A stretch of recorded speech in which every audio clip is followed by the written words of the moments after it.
जिले की बदनावर सीट पर होने वाले उपचुनाव का बिगुल बजा।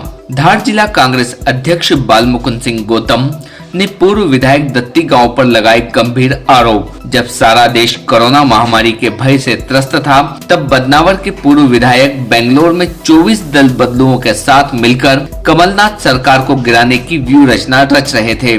यही नहीं, जब जिले में कोरोना ने दस्तक दी, तब से ही दत्ती गांव ने क्षेत्र के मतदाताओं के हाल जानने का प्रयास भी नहीं किया।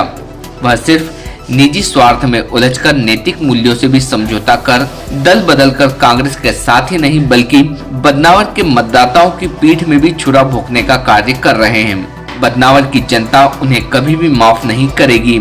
आज पत्रकारों से चर्चा करते हुए यह आरोप जिला कांग्रेस अध्यक्ष बालमुकुंद सिंह गौतम ने लगाए। भारतीय न्यूज के लिए धार से साबिर खान एफएम की रिपोर्ट। प्रेस वार्ता में जो राजवर्धन सिंह जी जो फाकाबाजी कर रहे हैं वहाँ से कि मैं आऊँगा बदनावर की धरती पर, जब कदम रखूँगा 2000 करोड़ का सवाल लेकर के आ रहा हूँ, तो जो वो वहाँ से झूठी झूठी बातें कर पूजा करना था, इसलिए मैंने आज प्रेस कॉन्फ्रेंस बुलाई थी। ये जो हमारे वो भगोड़े धोखेबाज विधायक थे दत्ती गाँव जी, ये सारी कारस्तानी उन्हीं की है। क्या भारतीय जनता पार्टी के लोग गांव में नहीं जा रहे हैं? क्या मुख्यमंत्री जी 100-200 लोगों के बीच में वहाँ नहीं बैठ रहे हैं? उन पर केस क्यों नहीं बन रहे हैं? सिर्फ कांग्रेस पर क्यों बन रहे हैं? ये सब देशतापूर्ण बन रहे हैं ताकि वो हम लोग चमक जाएं, वहाँ जाए नहीं।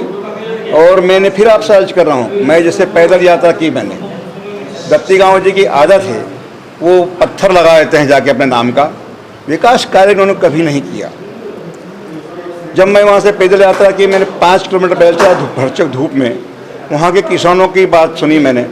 रोड, जबकि कमलनाथ जी की सरकार में वो रोड चिड़ावत तक का नागदा से स्वीकृत हो गया था। हमने पत्थर भी लगा दिए, किसान का उसको ठेकेदार को टेंडर भी कर दिया गया। तो आपने काम चालू क्यों नहीं कर? वहाँ से कम 12 से 15 गाँव जुड़े हुए हैं। तो वहाँ के जब मेरी बात हुई लोगों से, उनका एक कहना है कि हमारे बच्चे, क्योंकि वहाँ गाड़ी चल नहीं सकती है स्थिति रोड की, वहाँ के बच्चे 5 किलोमीटर नागदा पढ़ने के लिए पैदल जाते हैं और वापस पैदल आते हैं। मतलब 10 किलोमीटर बच्चा वहाँ पैदल चलता है। कुछ जो है परिजनों को ये कहना पड़ा कि हमारे बच्चे आते हैं, इतना थक जाते हैं कि वो खाना खाए बगैर ही सो जाते हैं। ये स्थिति वहाँ की है। इसके लिए मैं गया था, लेकिन उस पर भी उन्होंने मेरे पर एक मुकदमा दर्ज कराया है। दत्ती गाँव जी जब चुनाव आता है 6 महीने पहले सक्रिय हो जाते हैं। विकास कार्यों से उनका कोई लेना देना नहीं, जन सेवा से उनका कोई लेना देना नहीं। वो ना ही किसी का फोन सुनते हैं कार्यकर्ताओं का। ये उनका ठेठ से उनके नेचर में रहा है।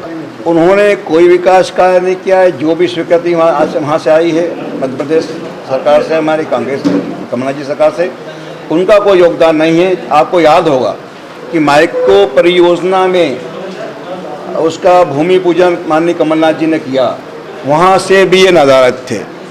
वो सारा के सारा जो 40,000 हेक्टेयर का जो सिंचाई वहाँ होना है, जिस परियोजना का टेंडर हो चुका है, वो हनी बघेल जी माननीय हमारे कमलनाथ जी ने, हम भी वहाँ थे। वहाँ उस समय भी ये अपने दत्ती गाँव जी उस समय भी वहाँ उपस्थित नहीं हुए। वहाँ सारे काम किए तो हमारी सरकार ने किए। कांग्रेस के बड़े नेता जो है वो राजेश अग्रवाल को, मैंने आपसे स्पष्ट शब्दों में निवेदन किया है कि प्रदेश कांग्रेस के द्वारा तरह तरह के सर्वे कराए जा रहे हैं। और उन्होंने स्पष्ट कहा है कि जो सर्वे में आएगा, 24 सीट के बारे में बोल रहे हैं वो, जो सर्वे में आएगा और जो जीतने वाला उम्मीदवार होगा उसको हम टिकट देंगे। और हमें पूरा भरोसा है कि 24 की 24 सीट हम जीतेंगे। तो टिकट भी छानबीन करके दिए जा रहे हैं। मनोज विहार का नाम सर्वे में सबसे ऊपर चल रहा है, क्या? इसके बारे में मुझे कोई जानकारी नहीं। ये तो प्रदेश अध्यक्ष जाने और हमारी पार्टी जाने, मेरा इसमें कोई रोल नहीं है। मेरे को जितना मुझे आदेश मिलता है उतना काम मैं कर रहा हूँ। जिला अध्यक्ष होने के नाते बार बार बदनावर भी जा रहा हूँ, लोगों से मिल रहा हूँ, वही कोशिश कर रहा हूँ कि भाजपा के लोग हमारे पार्टी में आए। हम भी कोशिश कर रहे हैं, आ भी रहे हैं। 2-4 दिन सुन लोगे आपके, 2-4 अच्छे लोग हमारी पार्टी में आ रहे हैं बदनावर से। हम पूरा प्रयास कर रहे हैं उनको लाने का। स्वागत है उनका, भगवान की दया से वो हो सकता है। हम प्रयास कर रहे हैं कि अच्छा बड़ा नेता वहाँ का बदनावर का भी आ जाए, हमारे संपर्क में है वो। क्या बदनावर उपचुनाव जो है उसको पार्टी एक मत होकर लड़ेगी क्या कि भाई गुटबाजी फिर आएगी पूर्व की तरह? गुटबाजी अब समाप्त हो चुकी है, क्योंकि सिंधिया जी यहाँ से पधार चुके हैं। सिंधिया जी करते थे प्रेशर पॉलिटिक्स, अब वो प्रेशर पॉलिटिक्स खत्म हो चुकी है। अब ना कोई यहाँ गुटबाजी है ना खेमाबाजी है, बिल्कुल खेमेबाजी गुटबाजी से कांग्रेस अब मुक्त हो चुकी है। अब ये भारतीय जनता पार्टी उस प्रेशर पॉलिटिक्स को और खेमेबाजी को गुटबाजी को वो झेले।